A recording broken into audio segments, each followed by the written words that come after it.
it for you. Like, get used to grinding by yourself. Get used to grinding alone sometimes, man. Like, basically against, man, that hurt me, man. Like, I ain't gonna lie, it really hurt me. Like, just felt like ain't nobody believed in me. Like, I'm like, it just kind of let me know that I have to believe in myself. Like, and anybody out there, you gotta believe in yourself. You can't let anyone put their limitations on you, family or not, mother or not, father or not. I wanna be the greatest. Everybody on the fake shit. I look around and feel like everybody is the fakest. I make this every day and I'm impatient, hoping one day I blow up from the basement. Well, my name is Harley Watkins. The city I was born in was Lima, Ohio. I was raised back and forth from Lima, Ohio and Columbus, Georgia. I've been all around the world though, but like some places that really stuck out to me the most was those two, and I stayed in a little bit in Tennessee a little bit too. So those would be probably like the most like impactful places throughout my youth that I grew up in. Well, it's a lot of things, man. In life, if you want to be successful, you're gonna have to be a lot of things. Yo, there's no mercy in this world, just hunger, thirsty persons in different versions, each new revelation. And you'll see the different vermin. We all have different burdens that all seem to cause disturbance. I play pro football. I'm a personal trainer, actor, motivational speaker. I got my own, like I'm a co-founder of my own foundation, which is called Football is Life's Kids Camp, where we take troubled youth and active youth and teach them the fundamentals and safety of football and just teach them life for real. So that's what I do as a profession. I started off, I was playing like amateur football, and I was doing robotic welding and construction, and I was doing a little bit of landscaping as well. I played football since I was about 7 years old, but when I say I started taking it seriously, I would say probably about my junior and senior year. Unfortunately for me, that was a little bit too late because by then I kind of messed up my first 2 years being ineligible, and like I would always work out with the team and all that, and do just enough to play, but I would never keep it going to where I could play the next following years. I could never really play consistently. So my junior and senior year, unfortunately, I couldn't play.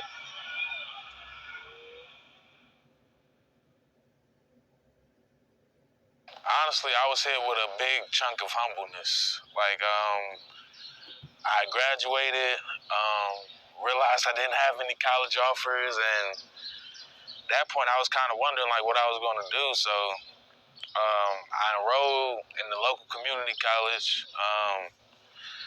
At that point, I set out to have a basketball dream where I was going to try to do whatever I can. At that point, that was the last ditch effort. So I was playing basketball for my community college, and I got wind of a semi-pro team from my older brother.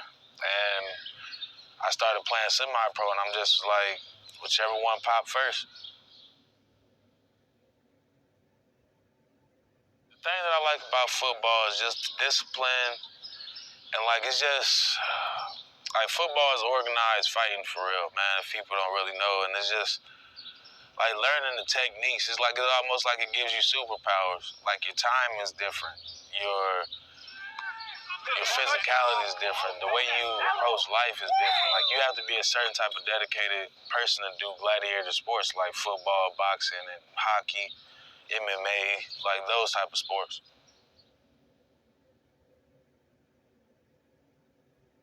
I would say it was probably around when I was about 19, 20 years old. About when I was 20 years old, honestly. Cause like I was dominating the semi-pro. Cause like I was basically about 3 years removed from football by then. My first year semi-pro, I dominated. Came out, I was like, okay, I'm pretty nice still. And then I started playing another year partially, and I started getting offers from like pro arena teams. So I'm like, you know what? I might can do something with this after all. Basically, I got an offer from this team in Marion, an offer from this team in Dayton also. which is basically about an hour, 2 hours away from here, about an hour and a half away from here. But they were just telling me, like, you know, they were going to pay me to play football. And I'm just like, I got kids to take care of. I'm a struggling student. I'm working. I'm like, you know, I basically get a vacation to do something that I love. So my mother and grandmother always told me, go for opportunity, don't go for money. So I chose opportunity. So I ended up waiving my eligibility for college and took off with the pro football. I wanna be the greatest. Everybody on the fake shit. I look around and feel like everybody is the fakest. I make this every day and I'm impatient. Hoping one day I blow up from the basement. Statement, the top is so vacant. I don't hear shit that I think is amazing. Waiting for my day when I'm playing. Sold out shows for 1,000 faces. Hey, give me that crown. Get in my way and to be put down. It ain't your place, don't miss my town. If I want that shit, then I'll get it right now. I'm losing it, the news if it's some losing shit. A stupid myth, you choose to live or choose to dip. You choose to fight or lose your grip and lose a gift. I feel like I'm losing my mind. Is everybody in the world blind? Please, Lord, give me a sign. I think they're coming back. A sign. Well, my grandmother, she was always supportive of me. So, I definitely got the support of her. But initially, everyone in my family besides her and like my mom, they really didn't like it. Like everyone basically told me I was dumb. I had a good job robotic welding. I should have just do that. Even though I was miserable doing it, they was just like, do that. Like, be a miserable robotic welder and just live life. Like everyone was just like basically against. Man, that hurt me, man. Like I ain't gonna lie, it really hurt me. Like just felt like ain't nobody believe in me. Like I'm watching TV. I'm thinking like I can be there. Like I'm seeing how fast guys are, and I know how fast I am. I know how strong I am. I'm like I can be there. Like what's stopping me? I would even compare myself like we would watch the draft class. And I would compare myself to prospects in the draft class. Like he's 6'220", I'm 6'200". You know, they just didn't believe that I could do it. You know.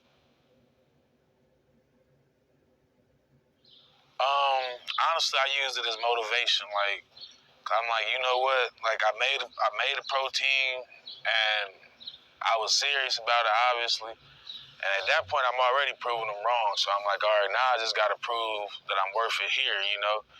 And I locked in and it helped motivate me, honestly, man. I'm kind of glad that they did. Like, you know, it just kind of let me know that I have to believe in myself. Like, and anybody out there, you got to believe in yourself. You can't let anyone put their limitations on you, family or not, mother or not, father or not. You can't. The practices was harder than the games. Like, the practices, you know, you push yourself super hard there and training yourself super hard, so when you actually get to the game, it's easy. So the practice part was actually harder than the game.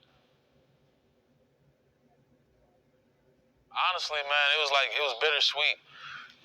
Cause I'm thinking when I make it there, I'm thinking it's gonna be like TV. Like, you know, you make it there, you think everyone's gonna show you love, and you don't think about any hate coming. You know what I mean? It's like at first I'm thinking, all right, my whole life changed when I went pro, and then it's just like it just really didn't. Like, still nobody. I was still the same person.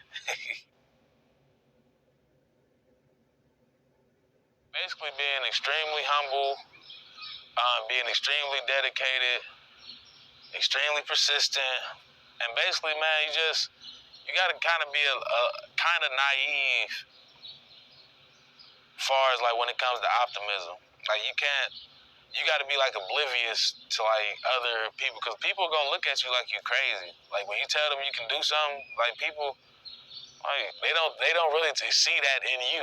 No one's gonna ever see that in you, especially if they're close to you and grew up with you. Like that's something that you have to learn as an athlete, like, or as an entertainer in general. Like, if you make it, you got to know you got to kind of alienate yourself. Like, if you meet anybody in our realm that's been successful, they alienated themselves from people, and you know what I mean. It works out.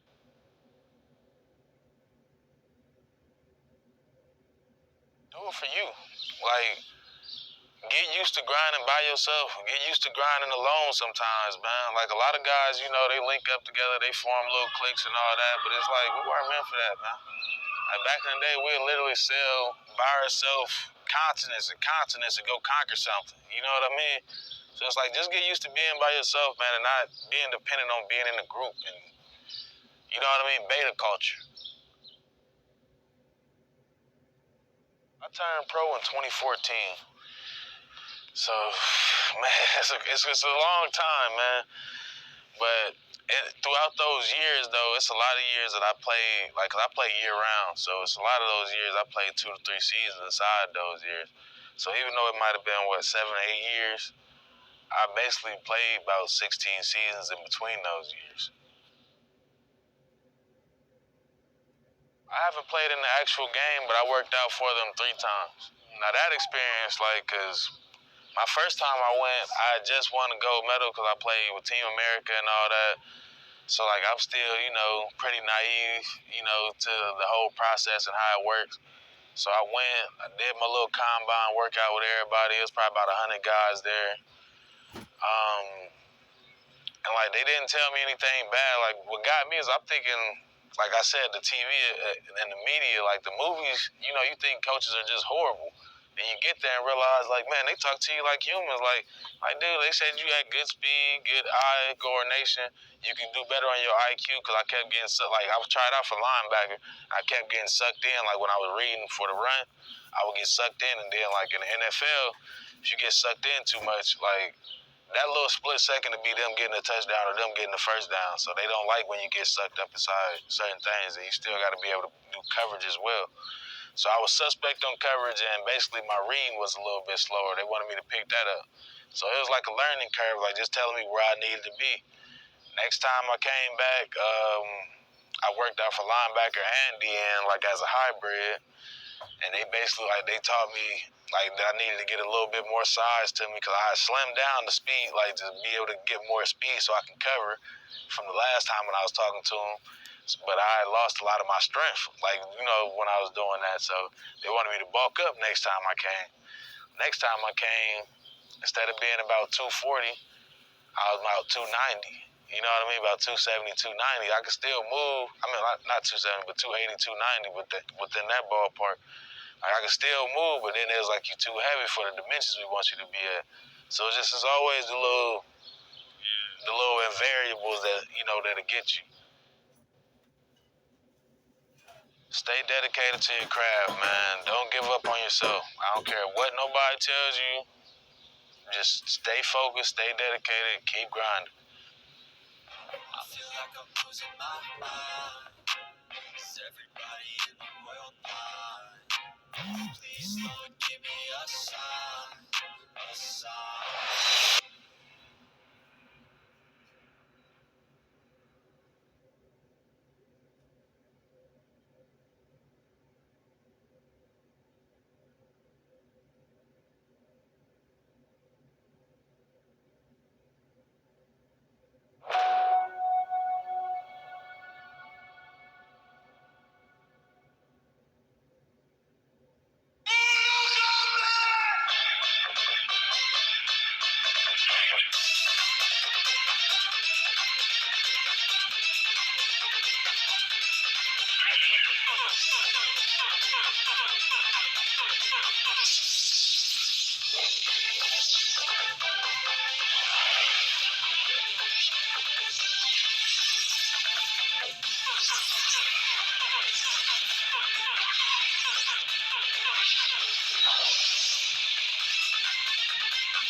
Mortal Kombat is not about death, but rather the preservation of life. Liu Kang and a few chosen fighters from the Earth realm defeated Outworld sorcerer Shang Tsung. According to the rules of Mortal Kombat, their victory preserved the safety of the Earth for one more generation. Our chosen ones will return to Liu Kang's home on Earth only to enjoy a brief period of peace. For someone from Outworld has a different point of view.